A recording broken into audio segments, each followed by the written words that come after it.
مسائل پوچھنے کے حوالے سے کہ مسئلہ کس سے پوچھا جائے، یہ بھی اہم چیز ہے کہ اس میں غلطی اس مسئلے کے سمجھنے میں، سیکھنے میں غلطی یا اس سے بھی کسی بڑی غلطی کا سبب بن سکتی ہے۔ صحیح۔ تو مسئلہ پوچھنے میں، سیکھنے کے اندر سب سے پہلی بات تو یہ ہے کہ اس آدمی سے مسئلہ پوچھے جس کا عقیدہ درست ہو۔ اگر کسی کا عقیدہ درست نہیں ہے اور یہ اس سے مسئلہ پوچھے گا، مسئلہ تو ہو سکتا ہے وہ اس کو صحیح بتا دے، ٹھیک ہے، لیکن ساتھ میں عقیدہ اس کو غلط بتا دے۔ نتیجہ یہ ہوگا کہ فروعی مسئلہ پوچھنے گیا اور اصولی عقیدے کا مسئلہ بگاڑ کے واپس آ گیا، بڑا نقصان کر کے بڑا نقصان کر کے۔ لہذا مسئلہ اس سے پوچھے جس کا عقیدہ درست۔ ٹھیک ہے، ایک بات۔ دوسری بات یہ ہے کہ مسئلہ عالم سے پوچھے، غیر عالم سے مسئلہ نہ پوچھے۔ وجہ یہ ہے کہ عالم نے علم سیکھا ہوتا ہے اور اسے اس مسئلے کی مکمل معلومات ہوتی، لہذا وہ جو مسئلہ بتائے گا وہ مسئلہ درست بھی ہوگا اور وہ مسئلہ اس کی صورتحال پر پوری طرح منطبق بھی ہوگا۔ اگر کم علم سے یا جاہل آدمی سے مسئلہ پوچھے گا یا جس نے علم نہیں سیکھا ہوا اس سے مسئلہ پوچھے گا تو نتیجہ یہ ہوگا کہ جب اسے مسئلہ معلوم نہیں ہے تو اسے کیا بتائے گا؟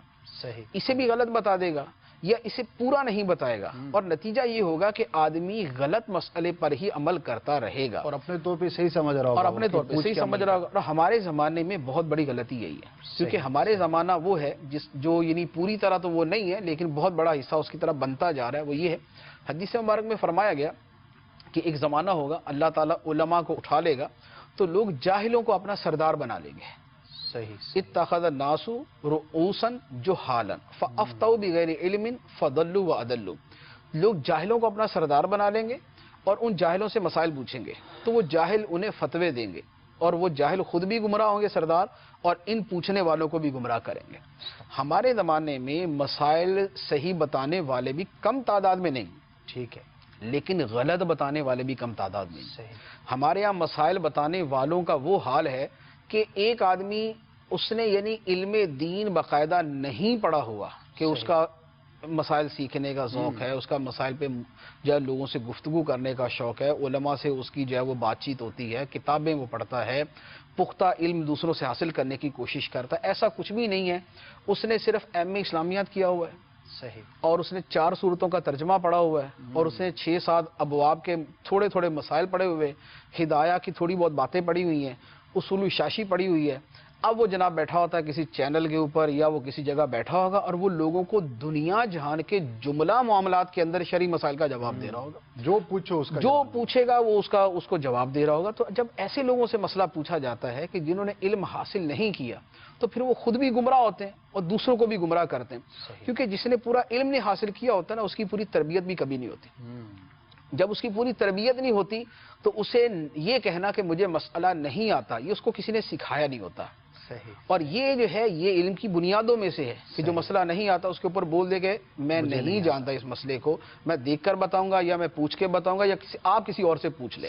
تو جب اس بات کی تربیت نہیں ہوتی تو پھر اٹکل پچو اپنی طرف سے جناب اندازے لگانا، قیاس کرنا، اجتہاد کرنا، ادھر ادھر کے مسائل کو مکس کر کے کچھ نہ کچھ اس کا ملغوبہ بنا کے سامنے والے کو بیان کر دینا، پھر یہ چیز پائی جاتی ہے۔ تو مسئلہ پوچھنے والا جو پراپر عالم ہے اور اچھا متدین عالم ہے اسی سے مسئلہ پوچھے، ہر ایک سے نہ پوچھتا پھرے۔ ایون کہ ہر مسجد کے امام سے بھی مسئلہ پوچھنا جائز نہیں ہوتا، یعنی کیونکہ مساجد کے ائمہ سب علماء نہیں، ٹھیک ہے، بہت سارے ہوتے ہیں جو حافظ قرآن ہے، قرات اچھی ہے، نماز کے مسائل ان کو آتے ہیں اور وہ نماز پڑھانا شروع کر دیتے ہیں، اور بہت سارے اسے بھی نیچے ہوتے ہیں، لیکن ایک بڑی تعداد ہے کہ جو حفاظ کی ہوتی ہے اور نماز کے بنیادی مسئلے یاد ہو، اب ان سے دین کے دیگر مسائل پوچھیں گے، کاروبار کے مسائل پوچھیں گے تو پھر غلطی ہوگی۔ اور ہمارا تجربہ یہ، ہمارے پاس دارالفتہ میں لوگ آتے ہیں، مسئلہ پوچھا، اب اس کو جب جواب دیا نا کہ یہ جائز نہیں ہے، وہ کہتے ہیں جی ہم نے تو اپنے امام صاحب سے پوچھا تھا، وہ کہہ رہے تھے جائز ہے۔ تو اب ہم اس سے پوچھیں نا کہ آپ کے امام صاحب نے کہاں سے علم دین پڑھا ہوا ہے؟ نہیں جی وہ نہیں پڑھا ہوا انہوں نے، لیکن وہ حافظ ہیں، کتابیں رکھی ہوئی ان کے پاس۔ اب اگر حافظ ہیں تو حافظ ہونے کا یہ مطلب تو نہیں ہے کہ اس کو شرعی مسائل بھی آتے ہیں، تو لہذا مسئلہ اس سے پوچھا جائے جس سے علم دین جو ہے وہ اچھے طریقے سے آتا ہے۔